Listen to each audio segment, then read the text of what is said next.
Allez, on se retrouve maintenant pour ce petit exercice donc, qui consistait à jouer en fait avec les propriétés du produit scalaire. Il fallait montrer des égalités. Donc on commence par la première, AB scalaire CD, on voulait que ce soit égal à BA scalaire DC. Bon, bah, j'essaye de trouver le lien déjà entre AB et BA, bah, c'est facile, AB c'est moins BA. Donc je peux le remplacer. Et CD, bah, c'est tout simplement moins DC. J'ai donc, comme si j'avais moins 1 fois moins 1, je peux donc les sortir. Ça fait moins 1 fois moins 1, BA scalaire DC. Et moins 1 fois moins 1, ça fait plus 1. Nous voici avec notre BA scalaire DC. Ici, ça allait très vite, très vite. Pour celui d'après, je vois ici, donc on voulait que AB scalaire CD plus AB scalaire EC soit égal à AB scalaire ED. Eh bien, tout simplement, jusqu'à maintenant, on a plutôt développé. On va cette fois-ci factoriser. Alors, factoriser par quoi? Qu'est-ce que je vois de chaque côté? Je vois le vecteur AB qui est scalaire. J'ouvre une grande parenthèse et je mets ce qui reste. CD plus EC.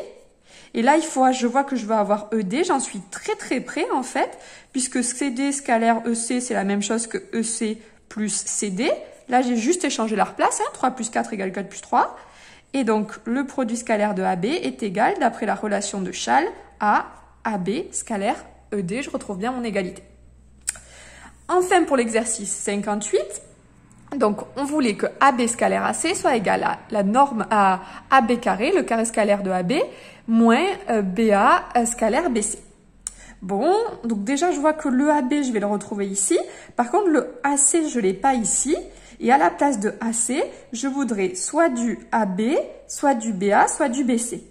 Donc, je me dis, je vais tout simplement introduire la lettre B dans le vecteur AC et je verrai ce qui se passe. Donc, pour ça, j'utilise la relation de Schall et je sais que AC, c'est AB plus BC. Et je développe.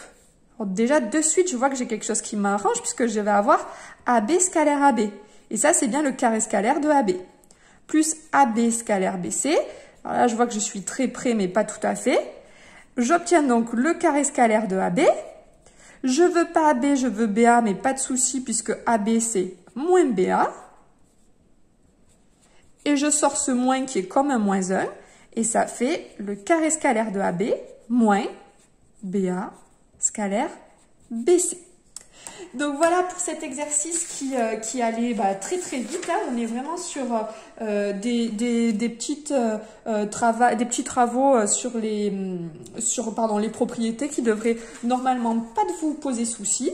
Donc vous allez passer maintenant à des exercices un peu plus complets, un peu plus développés. Et puis sur la dernière définition du produit scalaire avec les coordonnées. Bon courage à tous!